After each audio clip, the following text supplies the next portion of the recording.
یا حلیم ای د ډیر زغم خاونده، که څوک دغه اسم پر کاغذ ولیکي او اوبو ته یې واچوي، پر کوم شي چې دغه اوبه وپاشي په هغه کې به خیر او برکت پیدا سي او د آفتونو څخه به وساتل سي ان شاء الله. یا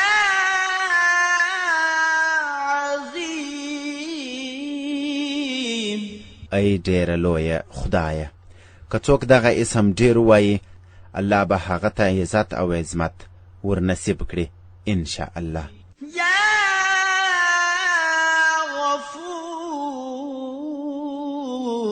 ای ډیر بخښونکیه، که څوک دغه اسم ډیر ووایي، د هغه ټول غمونه او تکلیفونه به لرې سي، په مال او عیال کې به یې برکت ولویږي. په حدیث شریف کښې ذکر دی، که څوک په مسجد کې 3 ځلې یا رب اغفر لی ووایي، الله پاک به د هغه ټولې ګناوې وبخشي ان شاء الله. یا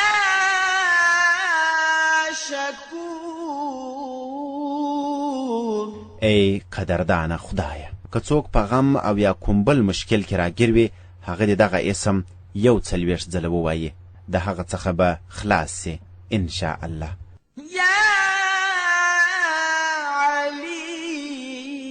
علی ای ډیر لوړ خدایه،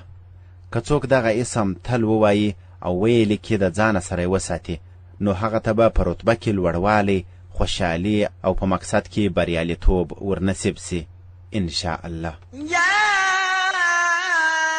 کبیر ای ډیر لوړ خدایه،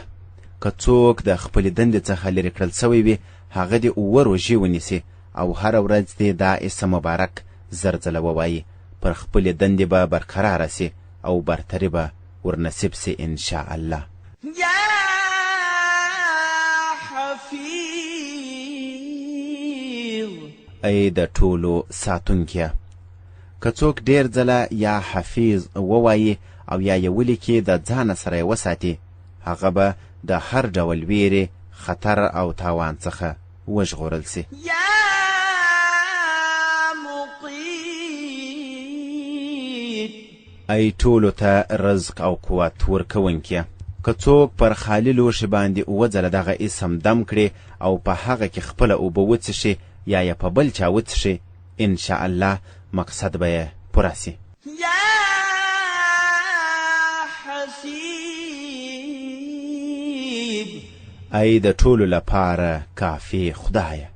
که چاته له کوم شخص یا کوم شي څخه ویره وي، هغه دې د پنجشنبې څخه پیل تر 8 ورځو پورې سهار ماښام او یا ځله حسبي الله الحسیب ووایي، د هر شي د شر څخه به وژغورل سي ان شاء الله. یا جلیل ای د لوړې مرتبې خاونده، که څوک په مشک او زعفران باندې دغه اسم مبارک ولیکي او ډیر یې ووایي، الله پاک به هغه ته عزت او قدر ورکړي ان شاء الله. یا کریم ای ډیر کرم کوونکیه، که څوک د شپې د بیده کېدو په وخت کې یا کریم ووایي او بیده سي، الله پاک به هغه ته په علماو او صالحینو کې عزت ورنصیب کړي. یا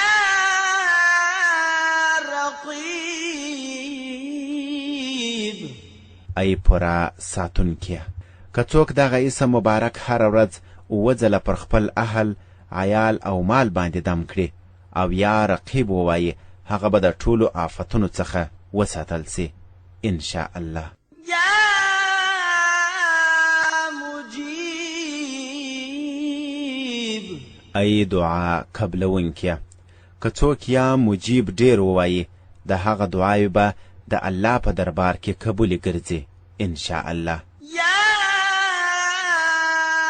واسع ای د پراخې خاونده، څوک چې یا واسع ډیر وایي، الله پاک به هغه ته ظاهري او باطني غنا ورنصیب کړي ان شاء الله. یا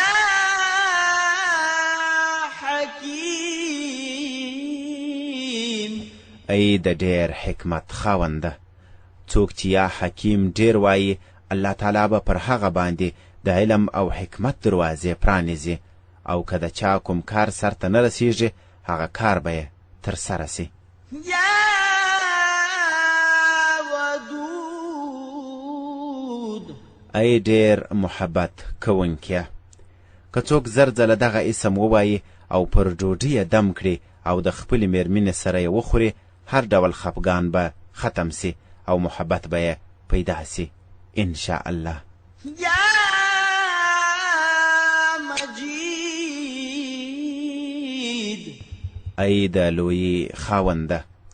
که څوک په یوه سخته ناروغۍ اخته وي، هغه دې د میاشتې د 14 14 او 15 نیټې روژې ونیسي او تر روژه ماتو وروسته دې دغه اسم ډیر ووایي او پر اوبو دې دم کړي او ودې څښي، انشاءالله هغه ناروغ به روغتیا ومومي.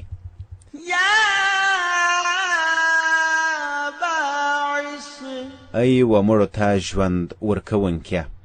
که څوک هره شپه د بېدېدو پر مهال پر سینه لاس کښېږدي او 101 ځله یا باعث ووایي، د هغه زړه به په علم او حکمت ژوندی سي.